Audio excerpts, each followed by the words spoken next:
If you want to work, you're going to find a place in West Texas to go to work. Mike Conaway, I'm U.S. Congressman, District 11, Texas. Well, personally, it's I grew up in a family where the oil and gas business was important. My dad was a roughneck, and then he owned his own service company, and so he and my mom, lived that lifestyle.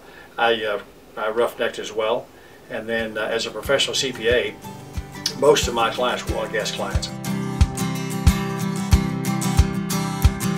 Well, it's pretty clear it's the backbone of the economy. I mean, I served in the chamber here. The chambers in Odessa is that everybody would argue about diversifying the economy, but at the end of the day, most everybody lives in Midland, Odessa, work in the oil business. Now, they may be in an industry that's tangential, service company, grocery stores, but all of it lives and dies based on how well the oil and gas industry is doing.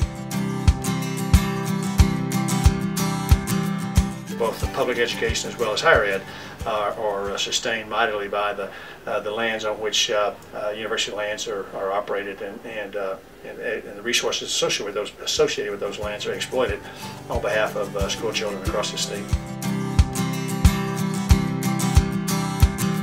Right at 2%. I think we're like the 5th lowest in the country.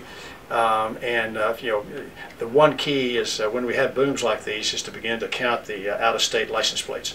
Because when folks first get here to try to find jobs, they haven't reset their license plates yet, and so anytime you see multiple state license plates here in the community, you know that there are jobs available and folks are coming here for those jobs. Every time a rig goes to work, there's 50, 60 jobs associated with that rig at least, and so the rig count is always kind of the barometer, the canary in the coal mine, so to speak.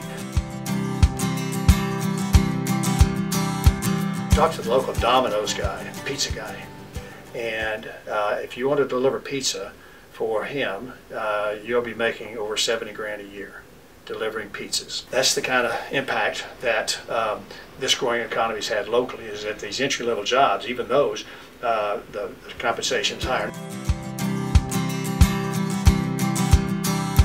Well, we produce light sweet crude here, and our refineries use heavy crude, and so there's a disconnect there. While we couldn't export that, then we were limited by where that oil could go, and so you were having bottlenecks at Cushing and other places because we were just producing more than could be used.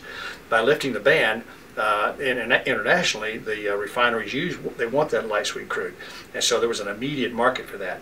Plus the fact that the pricing between the Brent contract and the West Texas Intermediate contract, there was a $15 or so differential because of our inability to respond to international customers.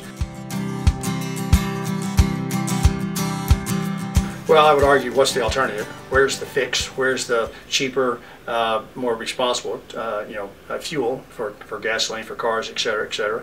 Until we get to that point, we're going to use crude oil and natural gas to drive our vehicles and produce everything that needs to be produced with plastics and everything else. Natural gas should be being used to generate electricity. Manufacturing in America, American jobs, we will always pay folks more than anywhere else in the rest of the world. That's just kind of the mechanics of what's going on. So our businesses have to manage to that. We should, though, have an advantage on the cost of energy. And with using fossil fuels, we have an advantage not only of being able to sell it to other places, but also use it here cheaply, so that our manufacturers can use that advantage to give them a better shot at being able to sell in the international market.